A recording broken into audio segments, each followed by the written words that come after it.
Meet little Scott, a boy who grows up in the sheltered suburbs of San Diego and loves nothing more than to go fishing with his friends. But his heart longs for something different, to live wild and free, the life of a biker. Little does he know his dreams will lead him down a path of darkness and danger, as he finds himself embroiled in a fierce biker war. Soon he will find out the life of a rebel comes with a price, and sometimes the cost is higher than one could ever imagine.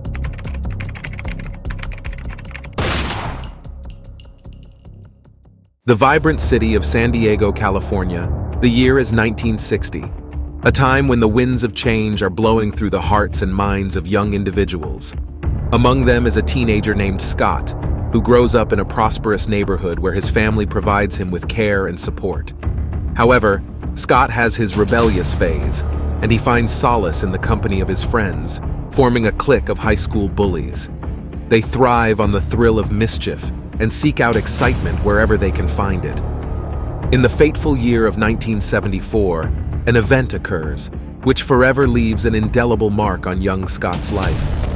He is out with a friend, and they are sitting by a lake as they want to do some fishing. As they are about to fish, they hear loud noises. It is a man who has just stopped to smoke on his motorbike. The man is the ideal biker, long hair, muscular, and he is also wearing a vest of an MC, more specifically, the vest of the Mongols MC. Scott is thrilled by the man's appearance, and he knows that he will become like him one day. From that pivotal moment on, Scott embarks on a journey to reshape his image, to transform himself into the embodiment of the bad boy that captivates his imagination. While he is an aspiring football player and even shows an interest in the world of boxing, Scott finds another passion that burns brightly alongside his athletic pursuits: motorcycles. He begins immersing himself in the world of two-wheeled marvels, eagerly devouring biker magazines and dreaming of the day when he will be able to call a Harley his own. His family moves to Hawaii, and he has no choice but to move with them. But when he finishes high school, he has to make a decision. Should he pursue a college education or take a different path? After careful consideration, he resolves to follow his heart's calling and returns to the place where his dreams of rebellion and freedom first took root, San Diego. And so, with determination coursing through his veins, Scott makes his way back to the city that has witnessed his formative years. It is the return to the familiar streets, where he had once roamed as a high school troublemaker, that sets the stage for his next chapter. Little does he know that the decisions he will make in the coming years will shape his destiny in ways he could have never anticipated.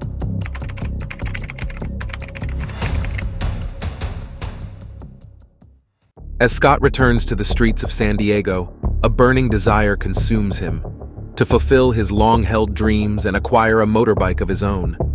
Determined to turn his aspirations into reality, he seeks employment on a construction site, where he toils tirelessly to save every penny he can muster.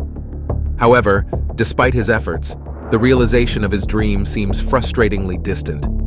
Fate, however, has a different plan in store for Scott. A colleague, aware of his relentless pursuit, whispers a suggestion in his ear, an unconventional means to swiftly accumulate funds. The proposal is straightforward: engage in the illicit trade of selling marijuana, a venture reputed for its ability to generate quick cash. Intrigued by the prospect, Scott wastes no time in seizing the opportunity. With his newfound income stream, Scott's dreams materialize with unexpected speed. Soon enough, he finds himself the proud owner of a gleaming Harley-Davidson Superglide, acquired for the sum of $3,400. Eager to embrace the lifestyle he has long admired, Scott embarks on exhilarating rides, initially accompanied by childhood companions. However, as he immerses himself further in the world of motorcycles, his circle expands, and he forges connections within the vibrant biker scene. One individual in particular catches Scott's attention: a full-patch member of the Mongols motorcycle club. Bound by their shared love for the open road, Scott and his newfound friend begin traversing the local terrain, exploring the freedom that comes with life on two wheels. The mere presence of a Mongol rider at his side grants Scott access to a world previously beyond his reach. At just 18 years old, he can effortlessly gain entry to any bar, his motorcycle serving as a symbol of belonging and respect. However, Scott soon realizes that his newfound affiliation carries its own set of risks. The infamous battle for the highlands of California has already ignited, pitting the Mongols against their arch-rivals, the Hells Angels. Undeterred by the mounting tensions, Scott chooses to immerse himself further in the Mongols' world, embracing their lifestyle with unwavering enthusiasm. The veterans of the club are of course happy to have such a dedicated young blood in their ranks.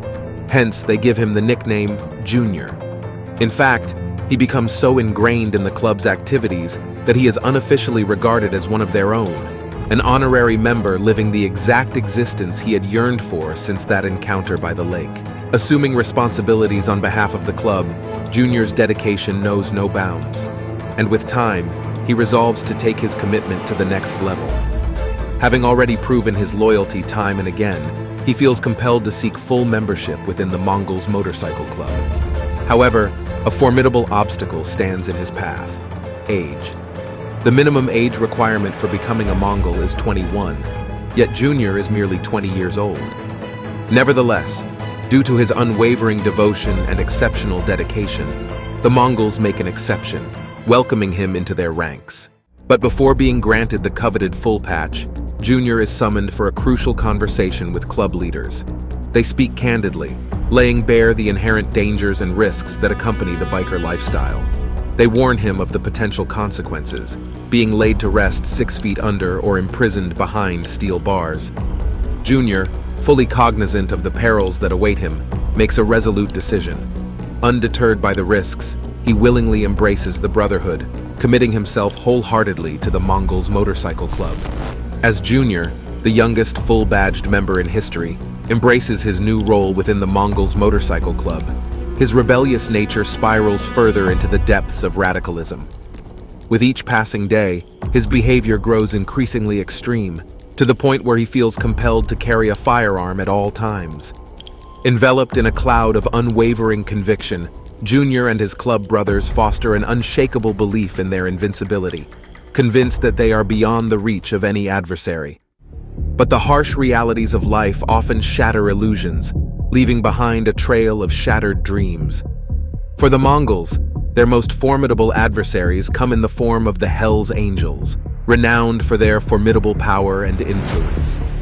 Tragically, Junior experiences the brutal consequences of this rivalry firsthand, losing several of his club brothers in a bloody encounter with their Hells Angels counterparts. The anguish that swells within him is unbearable. But fate has yet another curveball to throw in Junior's direction. One night, an altercation in a bar takes a fatal turn, resulting in the grievous injury of a Hells Angels member. Shockingly, Junior finds himself at the center of this calamity, held accountable for the tragedy that unfolds. As the police launch an intensive investigation, their relentless pursuit of justice casts a suffocating net of pressure upon the Mongols. The heat grows unbearable, and Junior knows he has to act swiftly. With the walls closing in around him, Junior makes the difficult decision to disappear from the city he once called home. Seeking refuge in the unfamiliar territory of Oklahoma, he finds solace in the presence of fellow Mongols members who share his MC chapter. Adopting a new identity, Junior skillfully evades detection, relying on the solidarity and support of his club brothers to remain hidden from the prying eyes of law enforcement. The cat-and-mouse game plays out in his favor for 6 months, granting him a temporary respite from the relentless pursuit of justice. Unfortunately, fate has a way of catching up with those who try to run away from it. News reaches Junior's ears that 3 of his loyal brothers have been apprehended and arrested in connection with the ill-fated bar incident. The weight of responsibility settles heavily on his shoulders, and he makes a life-altering decision: to return to San Diego and surrender himself to the authorities. Understanding that he bears the primary burden of guilt, Junior prepares to face the dire consequences of his actions head-on. Junior's club brothers, however, make an extraordinary sacrifice. United by an unbreakable bond, they accept a plea deal that would spare Junior from a lifetime behind prison bars. They willingly embrace their fate, knowing that by doing so, they secure Junior's chance for redemption. As a result, each of them receives prison sentences ranging from 4 to 8 years, a testament to the unwavering loyalty that defines their brotherhood. Luckily, Junior is paroled in 1986 at the age of 26 and released from prison. However, the terms of his parole prove to be a daunting challenge, as they strictly forbid him from any contact with members of the Mongols motorcycle club. Although the probationary period spans just a year, it offers Junior a chance to break free from the madness that had consumed his life. Surprisingly, Junior appears poised to seize this opportunity for a fresh start. He secures a legitimate job and distances himself from the world of the MC. Yet, as fate would have it, on the very day his parole expires, he finds himself back on the open road, riding shoulder to shoulder with his Mongols brothers. Such is his unwavering loyalty that he swiftly ascends to the rank of vice president within the club. And true to form, exactly 1 year later, Junior assumes the prestigious role of national president, a position that seems tailor-made for his leadership qualities. Junior's tenure as national president proves to be nothing short of transformative. A charismatic and fearless leader, he steers the Mongols with unwavering determination, never flinching in the face of adversity. Even during a biker gathering where tensions between the Mongols and the Hells Angels reach a boiling point, Junior stands undaunted at the forefront as violence erupts. Time and time again, Junior is elected to serve as the national president, a testament to the trust and respect he has earned from his club brothers. But in 1998, the course of his life takes an unexpected detour. While enjoying an evening at a bar in the company of a fellow biker, Junior finds himself suddenly attacked by an assailant. Yet, armed with his steadfast resolve and the support of his companion, he swiftly subdues the aggressor, even in the face of a knife-wielding threat. Choosing to leave the incident behind him, Junior simply rides home, unaware of the storm that is about to unleash upon his life. Unbeknownst to Junior, his assailant is far from finished. Fueled by vengeance, the attacker reports the encounter to the police, accusing Junior and his fellow biker of assault. The wheels of justice turn swiftly, and Junior finds himself promptly arrested, his world upturned once more.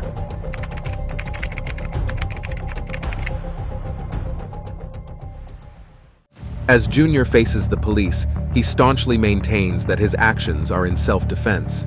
Yet the authorities remain unconvinced, casting doubt upon his account of the events that transpire. The courtroom proves to be an even harsher battleground, as Junior faces a guilty verdict and an astonishing sentence of 14 years behind bars.